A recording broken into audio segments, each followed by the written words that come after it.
ng bayan, maasahan anumang panahon.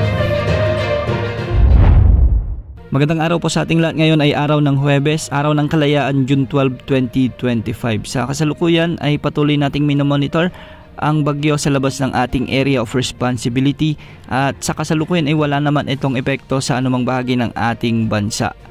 Huli itong namatan ng Pag-asa sa layong 1,025 kilometers kanluran ng Northern Luzon. Taglay ang lakas ng hangin na umaabot sa 65 kilometers per hour malapit sa gitna. Ibig sabihin nito, isa na itong tropical storm at pinangalanan ito bilang Tropical Storm Wuti. May pagbugso itong umaabot sa 80 kilometers per hour at kumikilos ng northwest o hilagang kanluran sa bilis na 10 kilometers per hour. Inaasahang kikilos ito sa direksyong ito at posibleng tumama sa bahagi ng Northern Vietnam o Southern China.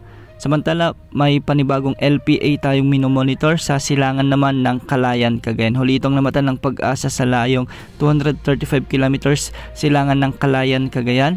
At ayon sa Pag-asa, mataas ang tsansa nitong mag-develop bilang bagyo sa susunod na 24 oras. Ngunit dahil medyo malayo na ito sa kalupaan ng Luzon, ay posibleng sa Taiwan na ito magkakaroon ng epekto sa mga susunod na oras kung sakali mang maging bagyo ito. Gayunpaman, hinihila pa rin nito ang hanging habagat o southwest monsoon na nakakaapekto naman sa Luzon, Visayas at ang western sections ng Mindanao. Dahil nga sa pag-iral ng habagat, asahan ang maulang panahon dulot ng monsoon range sa may Pangasinan, Zambales, Bataan at Occidental Mindoro. Pinag-iingat natin ang mga kababayan natin dito sa banta ng mga pagbaha at pagguho ng lupa, lalo na kung may mga katamtaman hanggang sa malalakas na pag-ulan. Samantala, magkakaroon naman ng mga occasional rains sa Metro Manila, La Union, Benguet, Tarlac, Pampanga, Bulacan, Cavite, sa Batangas, Palawan at Antique.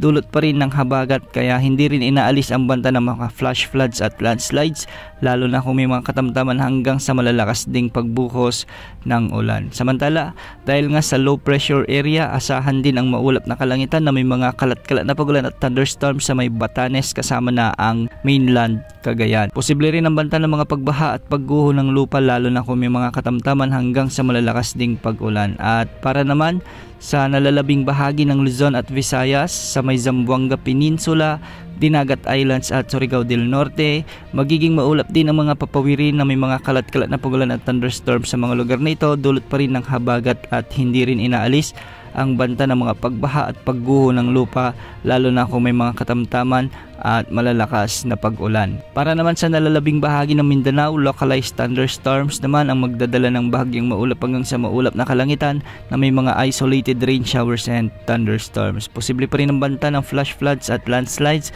lalo na kung may mga severe thunderstorms. Ayon sa Pag-asa, wala namang nakataas na gale warning sa anumang baybaying sakop ng ating bansa at ang mga pag-alon sa northern at western sections ng Luzon ay posibleng umabot hanggang 3.1 meters. Pinag-iingat pa rin natin ang ating mga kababayang mangingisda na hanggat maaari ay iwasan munang pumalaot dahil medyo delikadong mga pag-alon sa mga baybayin na ito dulot ng habagat. Para naman sa mga baybayin ng Visayas, nalalabing bahagi ng Luzon at Mindanao ay posible ang mga pag-alon hanggang 2.1 meters.